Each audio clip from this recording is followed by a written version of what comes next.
Surviving in jail is a daunting reality for many individuals, and it's crucial to approach this experience with a well-informed mindset. One of the most important aspects of adapting to life in prison is understanding the institutional system. Jails operate on rigid schedules and sets of rules that inmates must follow to avoid unnecessary trouble. Initially, it's imperative to familiarize oneself with the rules and the daily routines to understand what is expected. Complying with institutional norms helps in building a reputation as a cooperative inmate, minimizing conflict with both the staff and fellow inmates. This obedience can also lead to privileges down the road, such as additional visitation rights or partaking in recreational activities. Equally important is establishing a support system both inside and outside the jail. Inside, forming positive relations can offer security, companionship, and sometimes resources that are otherwise difficult to obtain. Trusted alliances can provide protection and reduce the likelihood of becoming a target. It's advisable to select associates carefully. Aligning with individuals who are relatively well regarded within the inmate community can enhance one's safety. On the outside, maintaining contact with family and friends provides emotional support and serves as a crucial lifeline to the outer world. Letters, phone calls, and visits can significantly uplift one's spirits and remind an individual that there is life and love beyond bars, giving a sense of hope and motivation to endure the sentence. Mental and emotional well-being cannot be overlooked when discussing survival strategies. The psychological impact of incarceration can be severe, potentially leading to depression, anxiety, or even thoughts of self-harm. To manage stress, inmates can engage in various coping mechanisms. For example, mindfulness practices such as meditation, despite the challenging environment, can help maintain inner peace. Reading, writing, and engaging with educational programs offered by the institution can also be beneficial. These activities not only provide mental stimulation, but also prepare individuals for life after release, offering skills that could be vital for reintegration into society. Another critical aspect is physical health. Staying physically fit is not just about body strength, but also about mental toughness.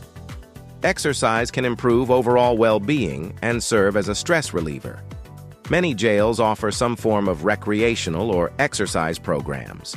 Participating in these can keep an inmate occupied and distracted from the hardships of prison life. Moreover, inmates should be cautious with their diet. While jail food generally lacks variety and nutrition, making the best choices with what is available can have significant long-term health benefits.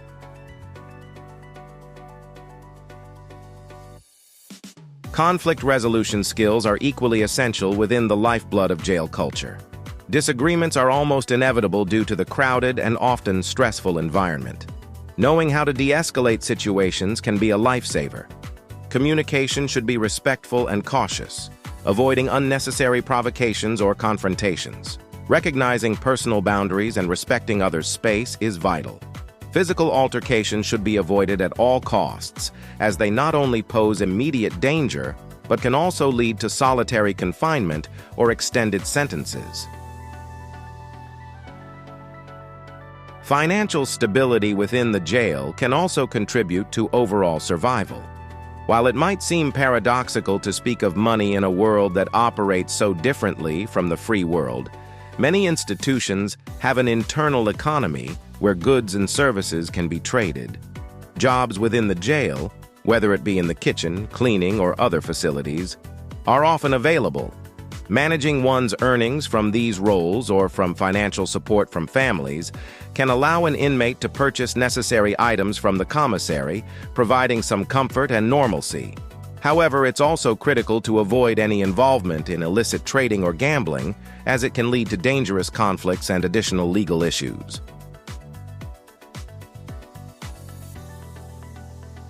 Education and personal development should be pursued diligently.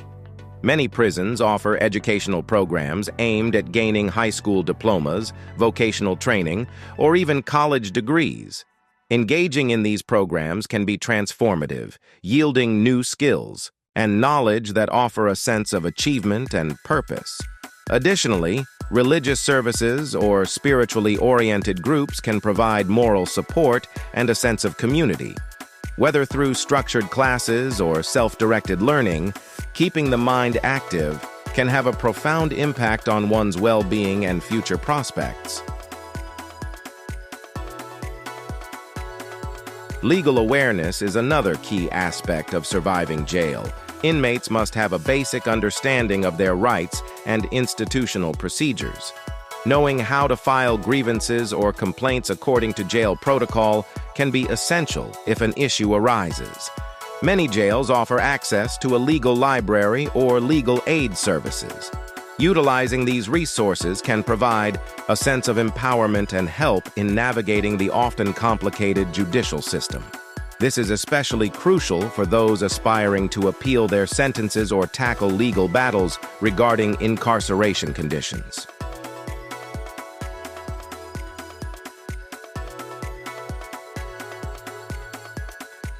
Finally, maintaining a long-term perspective can be a solace amidst the grind of daily prison life.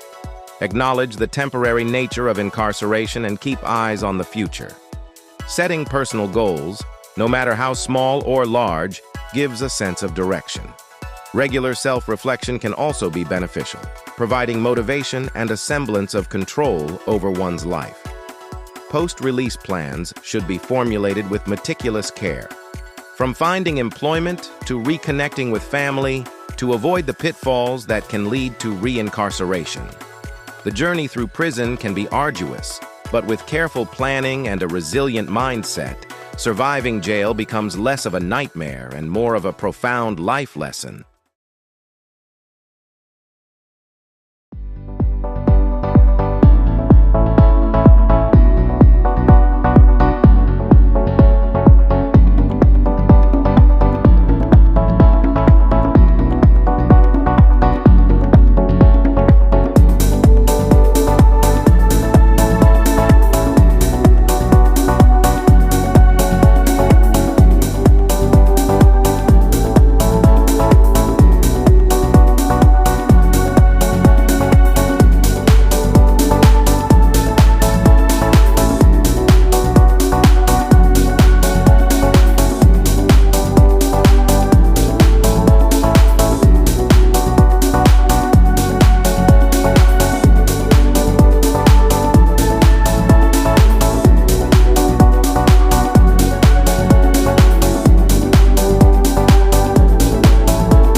My behavior on that video is inexcusable. Just days after Diddy addressed security footage of him assaulting then-girlfriend Cassie, the singer is breaking her silence in this Instagram message. She says the media mogul's abuse broke me down to someone I never thought I would become. I'm not asking for forgiveness.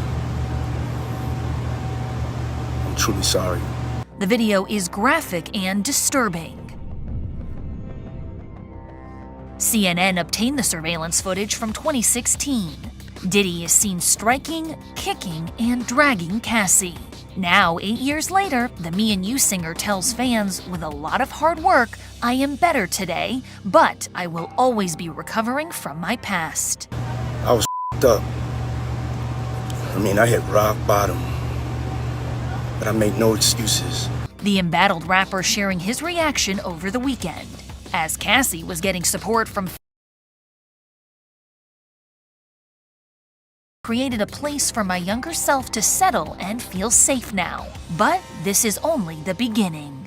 I take full responsibility for my actions in that video. I'm disgusted. I was disgusted then when I did it, I'm disgusted now. But when you have video evidence like this, it's tough to denounce that. I'm sure he was legally advised on what to say. It's so difficult to reflect on the darkest times in your life. So I think he didn't really have a choice but to come out and address it. Had to ask God for his mercy and grace. Cassie's years out from the abusive relationship, now a married mom of 2. Her husband, Alex Fine, praising her strength as the perfect example for our daughters. I'm so sorry. But I'm committed to be a better man each and every day. He cannot face criminal consequences for this assault because the statute of limitations. The biggest thing from this video footage is that there may be more. Damn, how do I respond? And remember, Diddy still faces possible criminal charges in connection to 2 federal raids on his homes back in March. The government likely has a very strong case against Diddy. They don't execute these types of search warrants until they have talked to witnesses, have gathered evidence, and they believe they have an ironclad case. And Diddy has essentially unlimited funds to defend this case, and I expect him to litigate it very aggressively. As for Cassie, she makes it clear in her statement, domestic violence is the issue. My only ask is that everyone open your heart to believe victims the first time. My behavior on that video is inexcusable. I think it could be used in this federal criminal investigation if they're trying to show a pattern. It's really hard to argue against video evidence.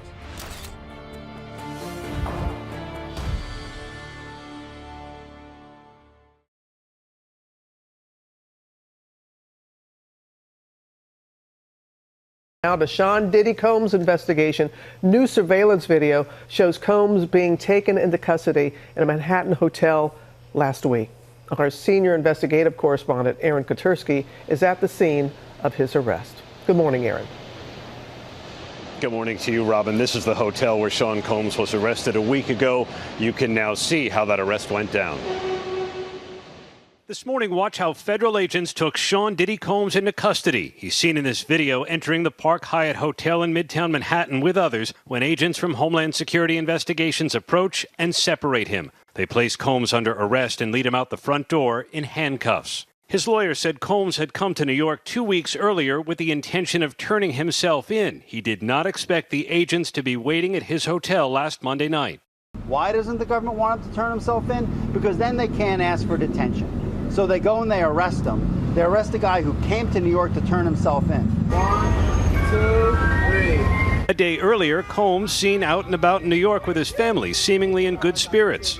Combs has pleaded not guilty to racketeering, conspiracy, sex trafficking, and prostitution charges. At the center of the case, this 2016 video obtained by CNN that depicts Combs attacking his then-girlfriend, the singer Cassie, and then dragging her back toward a hotel room. Federal prosecutors said the video is powerful evidence of how dangerous the hip-hop mogul could be to women, part of why 2 different federal judges denied him bail. This has to be a 100% culture shock. I can't imagine living a lifestyle of the incredibly rich and famous and then going into this very dark, impersonal, cold, austere facility. Combs, who lived in this $50 million Miami mansion, is now in an isolated unit of a federal jail in Brooklyn known for miserable conditions.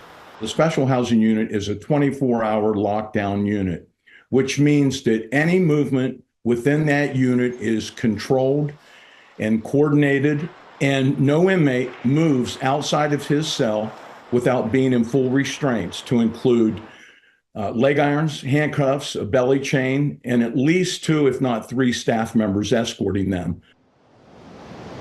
When Combs first arrived at jail, he was monitored for suicide. That's common for any high-profile inmate.